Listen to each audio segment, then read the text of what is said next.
আজকে কি রান্না করব সেটাই আপনাদের সাথে শেয়ার করব। তো চলুন বেশি কথা না বলে কি রান্না করব সেটাই আপনাদের শেয়ার করব। আর দুঃখের কথা বলি, আজকে এত কিছু রান্না করব কিন্তু বাসার মধ্যে এক ফোঁটা দেখছেন কীরকম করে গ্যাস চলতেছে, মানে ভাজা তো হচ্ছে না। তো এখানে মাছ ভর্তা বানাবো, তো এখানে হলো রুই মাছ আমি বেছে নিচ্ছি, কাটাটা একটু হালকা ভেজে নিচ্ছি সরিষার তেল দিয়ে, আর সব কিছু রেডি করে রাখছি। তারপরে এই যে পালং শাক ভাজি করব, তো পালং শাক ভাজি করার জন্য এখানে আমি ওই যে কাঁচা মরিচ নাই, শুকনো মরিচ আর বেশি করে রসুন দিয়ে পেস্ট দিব না, একটুখানি লবণ দিছি, দিয়ে এই যে ভাজিটা বসাই দিছি। আর এখানে সিম আলু দিয়ে চিংড়ি মাছ দিয়ে রান্না বসাইছিলাম, কিন্তু দেখছেন কী অবস্থা, কালার অন্যরকমের হয়ে গেছে। আর এখানে যে মাংস মুরগি রান্না করব, তো কি করব, গ্যাস নাই। তো মুরগি তো এমনিতেই বসাই দিলে সুন্দরভাবে হয়ে যাবে আস্তে আস্তে।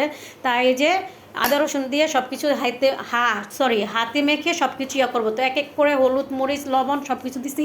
আর আজকে এত রান্না, তারপর আদা রসুনও নাই, কী করব বলেন। সব কিছু রেডি করে এখন এই যে মশলা ভালো মতন মেখে তারপরে এই যে ধনিয়া পাতা দিব এই যে তরকারির মধ্যে, যেটুকি হয়েছে আলহামদুলিল্লাহ, নাহলে তো খাইতেই পারতাম না। এখানে যে ভাজির মধ্যে ধনিয়া পাতা কাঁচামরিচ দিয়ে দিচ্ছি, আমি লাস্টে সবসময় ভাজির মধ্যে ধনিয়া পাতা কাঁচামরিচটা লাস্টে দিতে ভালো লাগে, কারণ একটু সবুজ সবুজ থাকে।